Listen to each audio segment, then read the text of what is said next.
नमस्कार, मंडल news bulletin में आपका स्वागत है। आइए पेश करते हैं आज के कुछ प्रमुख व मुख्य समाचार।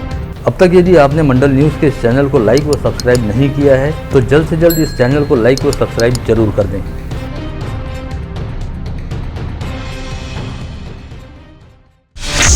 पुरानी पेंशन सहित अपनी कई प्रलंबित मांगों को लेकर बीते मंगलवार 14 मार्च से राज्य के सरकारी व अर्ध सरकारी कर्मचारियों द्वारा शुरू की गई अनिश्चित हड़ताल को खत्म करने का निर्णय राज्य कर्मचारी मध्यवर्ती संगठन द्वारा आज लिया गया। संगठन के 16 सदस्यीय प्रतिनिधि मंडल द्वारा आज राज्य के मुख्यमंत्री एकनाथ शिंदे तथा उप मुख्यमंत्री देवेंद्र फडणवीस के साथ दोपहर बाद बैठक व चर्चा की गई, जिसके बाद कर्मचारी संगठनों द्वारा यह घोषणा की गई। साथ ही बताया गया कि कल से सभी हड़ताली कर्मचारी अपने अपने काम पर वापस लौट आएंगे।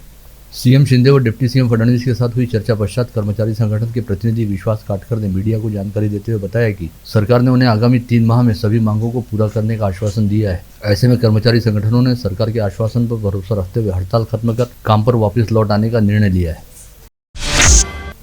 इससे पहले पुरानी पेंशन योजना सहित अपने विभिन्न प्रलंबित मांगों को लेकर अनिश्चितकालीन हड़ताल कर रहे सरकारी व अर्ध सरकारी कर्मचारियों के साथ ही शिक्षक और शिक्षकेतर कर्मचारियों ने आज स्थानीय जिलाधीश कार्यालय व जिला परिषद मुख्यालय के सामने थाली बजाओ आंदोलन किया और जोर जोर से थाली बजाने के साथ ही नारेबाजी व घोषणाबाजी करते हुए अपनी मांगों की ओर सरकार का ध्यान आकर्षित करने का प्रयास किया।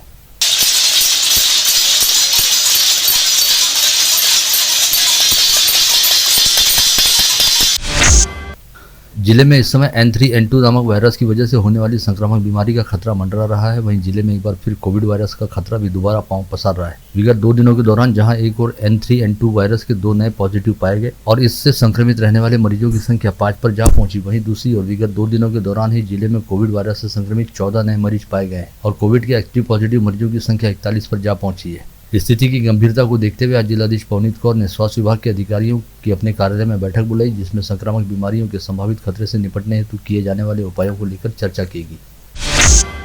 अमरावती फसल मंडी के संचालक मंडल का चुनाव कार्यक्रम आगामी 2-3 दिनों में घोषित होने की अधिकृत जानकारी प्राप्त हुई है। सूत्रों ने बताया कि चुनाव को लेकर कोई स्थगनादेश नहीं है और चुनाव अप्रैल में ही होंगे। साथ ही आज मतदाता सूची जारी कर दी गई, जो कि फाइनल है। APMC के चुनाव कराने के निर्देश भी कोर्ट के आदेश पर सहकारिता विभाग में दिए गए।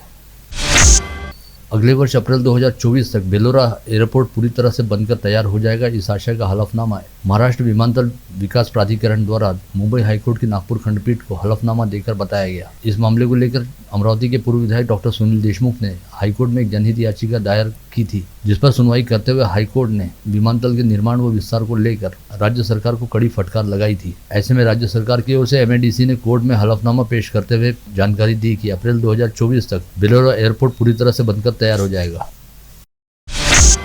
बेमौसम बारिश व ओलावृष्टि की वजह से जिन किसानों का नुकसान हुआ है, उनकी खेती के पंचनामे सुव्यवस्थित ढंग से और सावधानी पूर्वक किए जाएं और नुकसान भरपाई से एक भी किसान वंचित न रहे, इस आशय का आदेश आज संभागीय राजस्व आयुक्त निधि पांडे द्वारा जारी किया गया। अमरावती जिले के कई इलाकों में शनिवार और रविवार को बेमौसम बारिश व ओलावृष्टि होने के चलते बड़े पैमाने पर खेती किसानी और कृषि उपज का नुकसान हुआ है। ऐसे में संभागीय आयुक्त निधि पांडे सहित जिलाधीश पवनीत कौर ने वडगांव माहौरे में एक नुकसानग्रस्त कृषि क्षेत्र का मुआयना किया। साथ ही आयुक्त पांडे ने जिला प्रशासन को त्वरित कार्रवाई करने के निर्देश भी दिए।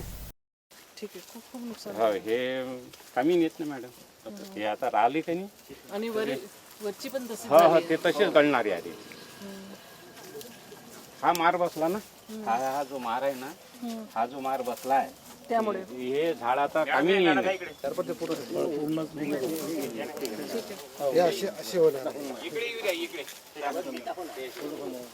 मग आपण इथे पाडवा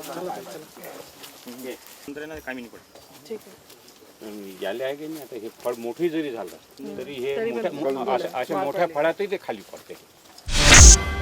मध्य रेलवे के सोलापुर विभाग के मनमाड़ से दौड़ के बीच बेलापुर, चिखली, पुनतांबा व दूसरी लाइन यार्ड की रिमॉडलिंग व एनी काम की वजह से 22 व 23 मार्च को प्रस्तावित ब्लॉक रद्द कर दिया गया है। अब यह ब्लॉक 28 मार्च को किया जाएगा। इस वजह से 26 से 29 मार्च के दौरान गरीब रथ एक्सप्रेस, महाराष्ट्र एक्सप्रेस सहित 3 रेलगाड़ियों को रद्द कर दिया गया है और कुछ रेलगाड़ियों के रूटों में बदलाव भी किया गया है। रद्द की गई 3 रेलगाड़ियां अकोला रेलवे स्टेशन से गुजरेंगी।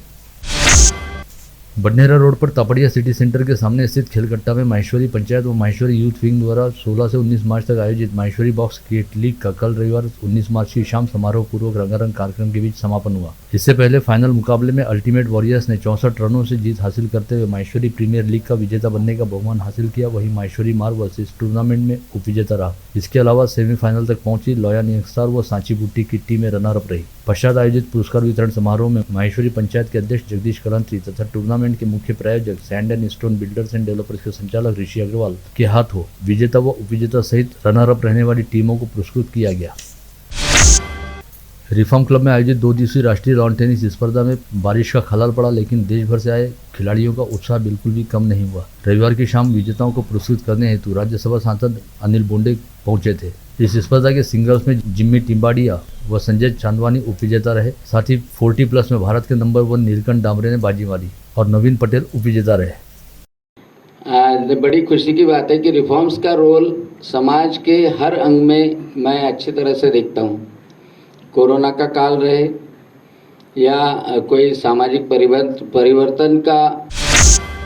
इस समय राजस्थानी समाज के विभिन्न घटकों से वास्ता रखने वाली महिलाओं द्वारा बड़े हर्षोल्लास के साथ ईसरजी गणगौर का पर्व मनाने के साथ ही गणगौर का सामूहिक बिंदोरा यानी शोभा यात्रा का आयोजन किया जा रहा है, जिसके तहत आज गौड़ ब्राह्मण महिला मंडल द्वारा घंटाघर हनुमान मंदिर से गणगौर की भव्य शोभा यात्रा निकालेगी, जो शहर के विभिन्न चौक चौराहों से होकर गुजरते हुए सक्करसाद स्थित छत्रपुरी बालाजी मंदिर पहुंचकर समाप्त हुई। इस शोभा यात्रा में ईसरजी व गणगौर की आकर्षक झांकियां प्रस्तुत करने के साथ ही विभिन्न चौक चौराहों पर नृत्य नाटिकाओं का भी मंचन किया गया, जिन्हें शहरवासियों द्वारा अच्छा खासा सराहा गया।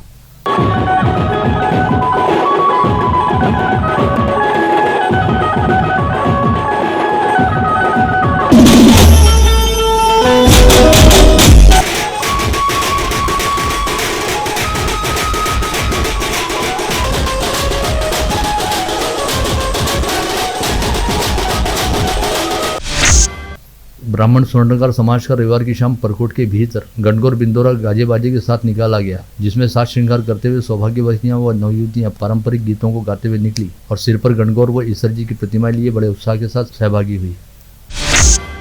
अग्रवाल जागृति महिला मंडल व अग्रवाल सखी मंच ने गणगौर बिंदोरा का आयोजन किया, जिसमें सैकड़ों की संख्या में महिलाएं व युवतियां उपस्थित हुई। इस अवसर पर बड़े उत्साह के साथ गणगौर की पूजा की गई और गणगौर व ईसरजी को लेकर गाजे बाजे से बिंदोरा निकाला गया। श्री बीकानेरी महिला मंडल द्वारा रविवार की शाम देवरनका नगर में गणगौर बिंदोरा बड़े उत्साह के साथ निकाला गया। बारिश के बावजूद बीकानेरी मातृशक्ति का उत्साह और गणगौर पूजन पर श्रद्धा कायम रहे। माहेश्वरी महिला मंडल द्वारा गणगौर बिंदोरे को भव्य स्वरूप देकर आज दोपहर राधा कृष्ण मंदिर से शानदार शोभा यात्रा निकाली गई, जिसमें बड़ी संख्या में समाज की महिलाएं शामिल हुई।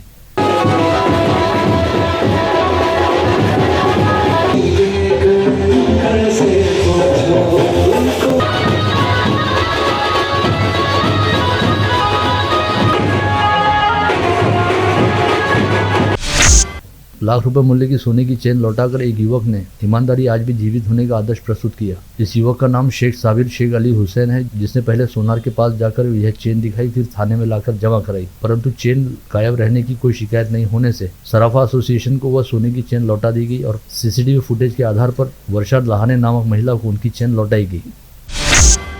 हिंदू संगठनों की रामनवमी शोभा यात्रा के बाद कांग्रेस ने हनुमान जयंती पर 5 अप्रैल को दोपहर 3 बजे शोभा यात्रा निकालने का ऐलान किया है। अमरावती में कुछ साल पहले हनुमान जयंती पर जुलूस निकालने का रिवाज परकोट के भीतर कुछ युवा कार्यकर्ताओं ने आरंभ किया था और अब युवा कांग्रेस द्वारा बुधवार से हनुमान जयंती पर शोभा यात्रा का आयोजन करने की परंपरा शुरू की गई है।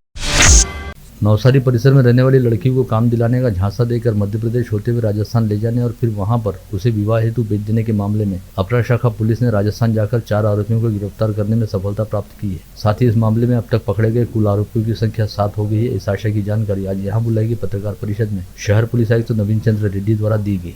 राजस्थानमधून जे एजंट होता दलाल, ज्यांनी मुलीचं लग्न लावण्यासाठी मुलीची विक्री करण्यासाठी जे सौदा केला होता, तो दलाल आणि लग्न करणारा जो कुटुंब आहे त्या कुटुंबातला जो व्यक्ती आहे आणि त्याला मदत करणारे त्या लोकांना ताब्यात घेतलेला आहे।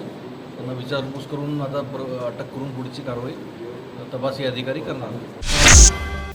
बता दें कि विगत जनवरी माह में नवसारी परिसर में रहने वाला आकाश विरुलकर नामक 19 वर्षीय युवक अकस्मात लापता हो गया था, जिसकी जांच करने पर पता चला कि आकाश को कुछ लोग कैटरिंग के काम हेतु इंदौर लेकर गए थे और वह परिसर में रहने वाली लड़की के साथ इंदौर गया था, जो अपने घर वापस लौट आए, लेकिन आकाश वापस नहीं लौटा। ऐसे में आकाश का क्या हुआ, इस बारे में अब तक पुलिस के हाथ कोई जानकारी नहीं लगी है, जबकि आकाश के साथ गई लड़की को झांसा देकर बेट डालने के मामले में पुलिस अब तक 7 आरोपियों को गिरफ्तार कर चुकी है।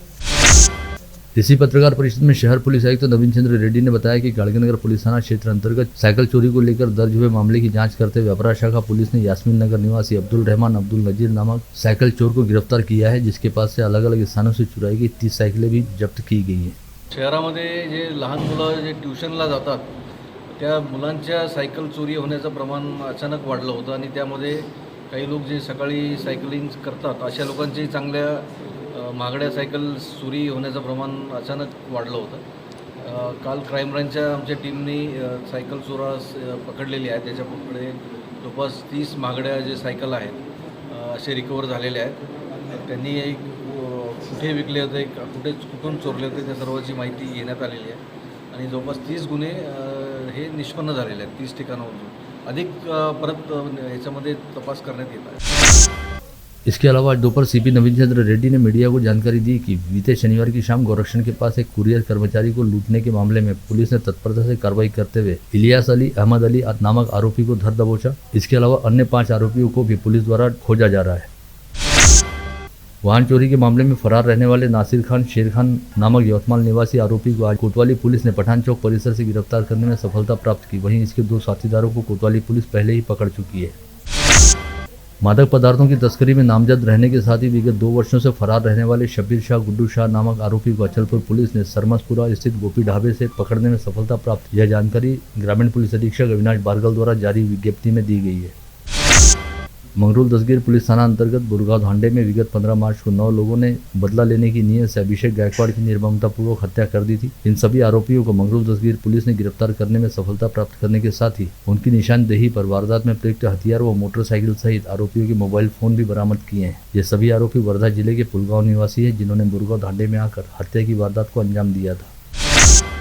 चांदू रेलवे तहसील के सोनगांव कलमगांव मार्ग पर कल रविवार की शाम 7 बजे हुई सड़क हादसे में अर्जुन सोनोने नामक व्यक्ति गंभीर रूप से घायल होकर मारा गया। वहीं प्रणीत मोखले नामक व्यक्ति गंभीर रूप से घायल हुआ है। यह हादसा कैसे हुआ, यह अभी तक पता नहीं चल पाया है।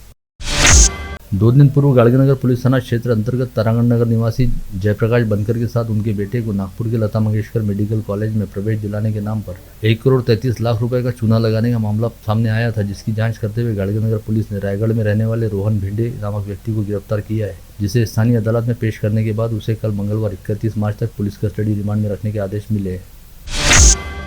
बडनेरा स्थित न्यू राम मेघे इंजीनियरिंग कॉलेज में सिविल विभाग प्रमुख के रूप में कार्यरत मनीष बैस गत रोज महापौर बंगले के पास वृंदावन कॉलोनी स्थित अपने आवास पर फांसी से लटकते मिले, जिनकी फांसी के फंदे पर मौत हो गई थी। गाड़गीनगर पुलिस ने घटनास्थल का पंचनामा करते हुए लाश को पोस्टमार्टम के लिए भिजवाया और जांच शुरू की, लेकिन मनीष बैस द्वारा आत्महत्या किए जाने की वजह को लेकर अब भी संदेह बरकरार है। पुलिस सूत्रों के मुताबिक पुलिस को मौके से 2 पन्नों वाला सुसाइड नोट बरामद हुआ, जिसके पहले पन्ने पर मनीष बैस ने कॉलेज में अपने एक वरिष्ठ प्राध्यापक पर खुद को मानसिक रूप से प्रताड़ित किए जाने की बात लिखी है। वहीं दूसरे पन्ने पर उन्होंने यह भी लिखा कि उनके बाद उनकी संपत्ति उनके बेटे को दी जाए और पूरा पैसा उनके बेटे की पढ़ाई लिखाई पर खर्च किया जाए। साथ ही इस पत्र में मनीष बैस ने अपने बेटे से माफी भी मांगी है।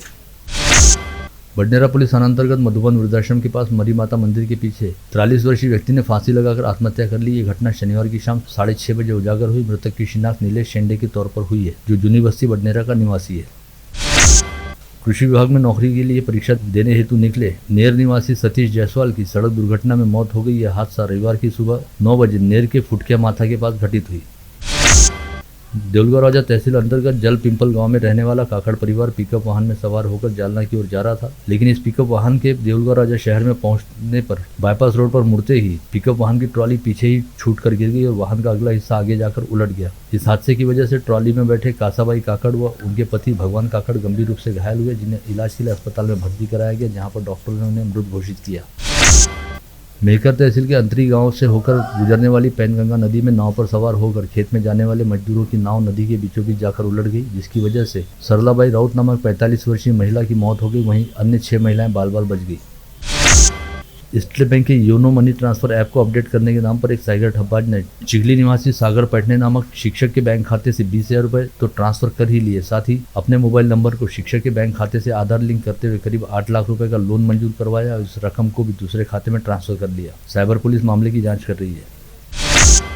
वाशिम के शिरपुर जैन में कुछ दिन पहले ही 42 वर्ष पुराने विवाद को हल करते हुए अंतरिक्ष पार्श्वनाथ मंदिर के ताले खोले गए थे, जिसके बाद रविवार को जैन समाज ने जुलूस निकाला तो गुजरी चौक के निकलंक भवन के सामने श्वेतांबर व दिगंबर समाज के लोग आपस में उलझ गए और वहां पर जमकर पत्थरबाजी होने के साथ ही कुर्सियां एक दूसरे पर फेंक कर चोट पहुंचाने का प्रयास किया गया। इस झगड़े में 3 लोग घायल हुए।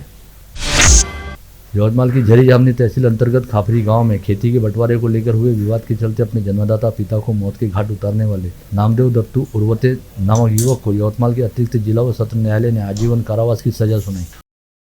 आप देख रहे थे मंडल न्यूज बुलेटिन। हमारे चैनल को लाइक करें, शेयर करें और हाँ, सब्सक्राइब करना ना भूलें। कल होगी आपसे फिर मुलाकात, तब तक के लिए धन्यवाद।